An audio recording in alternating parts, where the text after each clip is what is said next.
আসসালামু আলাইকুম। কেমন আছেন সবাই? আলহামদুলিল্লাহ আমি অনেক ভালো আছি।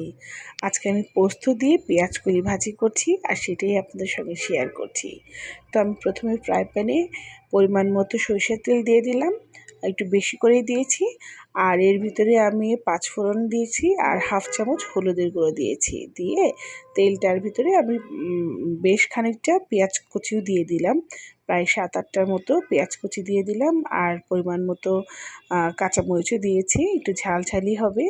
তো যাই হোক, এটা দিয়ে আমি খুব ভালো করে নাড়াচাড়া করে নিলাম। পেঁয়াজটা যখন একটু নরম হয়েছে তখন আমি এর ভিতরে যে এইভাবে আলু একটু কেটে নিয়েছি, ৪-৫টা মানে লাল আলু এইভাবে কেটে নিয়ে একটু নাড়াচাড়া করে এর ভিতরে ১ চা চামচ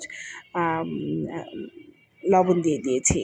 দিয়ে আবার একটু নাড়াচাড়া করে একটু মানে ঢাকা দিয়ে দেবো প্রায় ৫-৭ মিনিটের মতো। মানে এই তেলের ভিতরেই আলুটা একটু সিদ্ধ হবে। আলুটা যখন হাফ সিদ্ধ হবে তখন আমি এর ভিতরে পেঁয়াজ কলি দিয়ে দেবো। তো আমি আবার একটু আলুটা একটু ভালো করে নাড়াচাড়া করে দিলাম। আর আমার আলুটা কিন্তু প্রায় মানে হাফ সিদ্ধ হয়ে গেছে। আর এখনই আমি এর ভিতরে পেঁয়াজ কলি দিয়ে দিচ্ছি।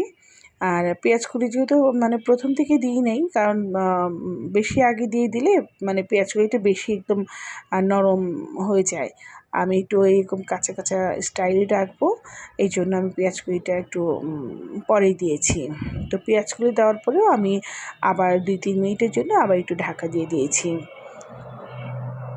কালারটা খুব সুন্দর মানে এসেছে, একটু সাদা সাদা টাইপের। আর এইদিকে পেঁয়াজ কলিটাও সবুজ সবুজ হয়ে গেছে।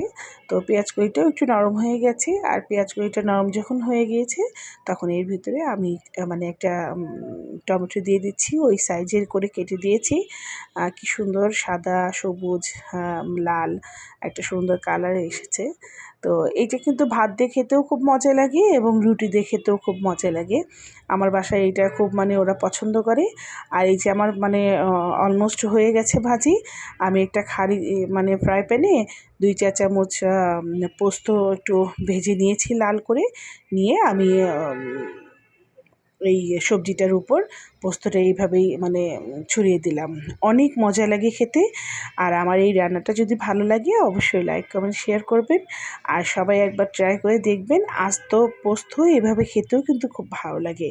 আমরা তো সবসময় বেটে দিয়ে রান্না করি, আর এইভাবে দিয়ে খেলেও একটু দাঁতের নিচে একটু পটপট করে একটু তিলের মতো লাগে।